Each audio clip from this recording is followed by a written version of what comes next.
Kasampahan po ng reklamong illegal discharge of firearms sa isang dating sundalo at ang 3 pa niyang kasama sa Caloocan dahil sa pagpapaputok ng baril noong bisperas ng bagong taon. Gayunman, kinumpirma ng pulisya na hindi galing sa pinaputok nilang baril ang balang nakapatay sa 7 taong gulang na si Stephanie Nicole Elia.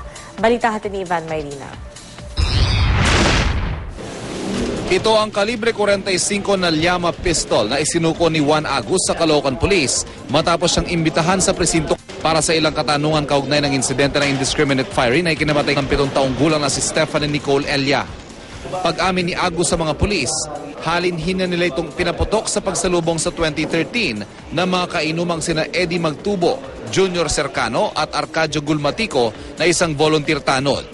Umugo ang pangalan ni Agus dahil kilala itong dating sundalong may baril at miyembro rin ng lupo ng barangay. Masakit din sa akin kasi alam ko hindi ako gumamit ng baril. Kailanman hindi ako nagpaputok dito. Wala akong record na nagpaputok dito.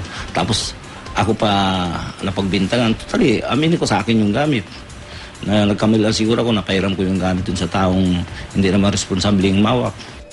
Ang mga kasamahan niya iginiit na bagamat nagpaputok din sila, sa kanal daw ang direksyon at hindi sa ere. Pero ngayon pa lang, sinasabi na ng pulisya na hindi sa baril ni Agus ang galing ang balang nakapatay kay Nicole.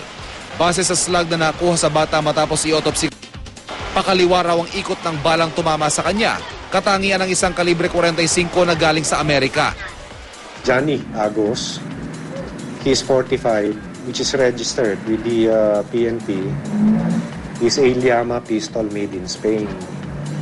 And the rifling twists to the right,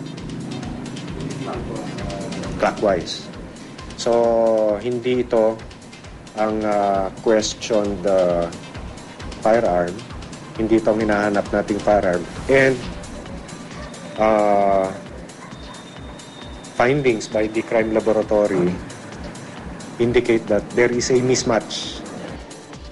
Pero kung hindi ang grupo ni Agus, sino?